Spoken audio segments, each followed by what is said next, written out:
Oke, halo semuanya. Pernah kepikiran gak sih ada satu kekuatan besar yang lagi ngubah wajah ekonomi Indonesia? Nah, kekuatan itu ada di tangan anak-anak muda, dan senjata mereka itu teknologi digital. Yuk kita bedah bareng-bareng, gimana ceritanya? Jadi, siapa sih sebenarnya motor penggerak ekonomi baru kita ini? Kalau bayangan kalian itu pabrik-pabrik besar atau gedung-gedung pencakar langit, coba pikir lagi. Jawabannya mungkin jauh lebih dekat, sedekat gadget yang lagi kalian pegang sekarang. Yap, ini bukan cuma tren sesaat loh, ini beneran sebuah revolusi. Kita sebut aja revolusi digital kreatif. Dan yang ada di barisan depan, tentu aja generasi muda. Mereka lagi nulis ulang aturan main soal kerja, soal karya, bahkan soal apa itu artinya sukses. Penasaran kan? Yuk kita dalamin. Oke, sebelum lanjut, apa sih sebenarnya ekonomi kreatif itu?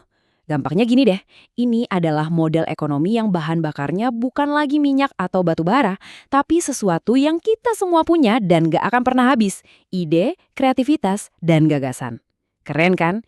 Inilah harta karun Garu di zaman sekarang. Dan wujudnya tuh ada di mana-mana loh. Coba deh lihat, vlogger atau podcaster favorit kalian. Mereka itu bagian dari ekonomi kreatif. Animator yang bikin karakter-karakter keren, developer game yang bikin kita ketagihan, sampai musisi yang rilis lagu dari kamar tidurnya, bahkan teman kalian yang jualan produk unik di e-commerce. Nah, mereka semua ini adalah para pemain di ekosistem digital kreatif yang super gede ini. Terus apa sih yang bikin generasi ini bisa se-powerful itu? Jawabannya, mereka punya senjata canggih. Dan kita bakal bongkar satu persatu apa aja sih senjata andalan mereka ini? Kuncinya cuma satu kata, akses. Dulu, alat-alat canggih buat bikin karya itu cuma punya perusahaan raksasa. Sekarang, semuanya ada di genggaman tangan kita.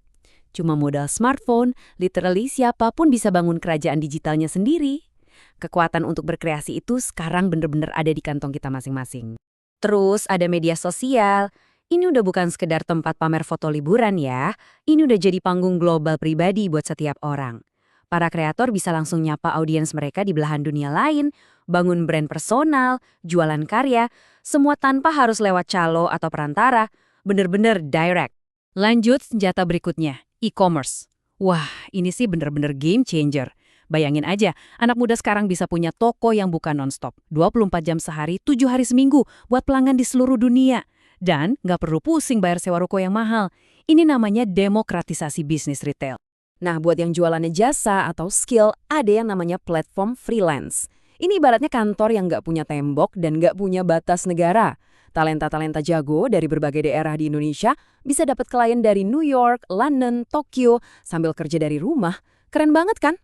Oke, kita udah lihat senjatanya. Sekarang pertanyaannya, seberapa besar sih dampaknya?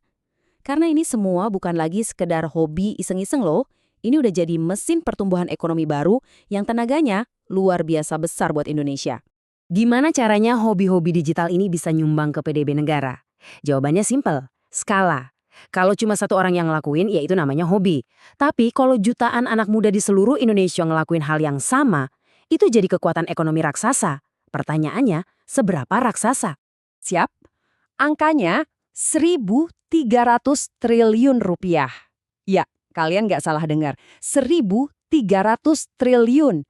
Itu kontribusi sektor kreatif buat ekonomi kita. Biar kebayang, angka segitu tuh lebih gede dari PDB beberapa negara loh. Jadi ini bukan cuma angka di atas kertas. Ini bukti nyata kalau ada raksasa ekonomi baru yang lagi bangkit. Kalau kita bedah lagi, emang sih kuliner dan fashion masih jadi jawaranya. Tapi coba deh lihat potongan yang ini. Kreasi digital. Nah, sektor ini isinya ya game, animasi, software, konten-konten yang kita omongin tadi, itu nyumbang 15%. Dan yang paling penting, pertumbuhannya paling ngebut. Ini dia mesin penggerak buat masa depan. Dan kutipan ini kayaknya ngerangkum semuanya deh. Intinya, sekarang ini bukan lagi cuma soal cari kerja, tapi udah bergeser jadi bikin kerjaan. Teknologi itu ngasih mereka lebih dari sekedar alat, tapi juga ngasih suara dan akses langsung ke panggung dunia. Sesuatu yang dulu mungkin cuma bisa diimpiin. Oke, potensinya jelas gede banget. Terus, apa selanjutnya? Gimana caranya kita jaga momentum ini? Karena masa depan ini benar-benar ada di tangan kita semua. Yuk kita lihat apa aja yang perlu kita dorong bareng-bareng. Jadi, biar makin ngebut, setidaknya ada 3 hal penting. Pertama, literasi digital. Nggak cukup cuma punya gadget, tapi skillnya juga harus diasah. Kedua, infrastruktur. Internet kencang dan stabil itu wajib ada di mana-mana, dari Sabang sampai Merauke. Dan yang terakhir, paling penting, kolaborasi. Para kreator, pemerintah, swasta, semuanya harus jalan bareng. Gotong royong bangun ekosistem yang kuat. Jujur, kita ini baru di awal banget loh perjalanannya. Jadi pertanyaannya sekarang bukan lagi bisa nggak ya, tapi mau sejauh apa kita bawa ini semua. Dengan bahan bakar kreativitas yang nggak ada habisnya dan mesin teknologi yang makin canggih, masa depan itu beneran ada di tangan generasi ini. Nah, menurut kalian, potensi apa lagi nih yang bisa kita buka bareng-bareng? Coba deh pikirin. Sampai ketemu lagi di pembahasan seru lainnya ya.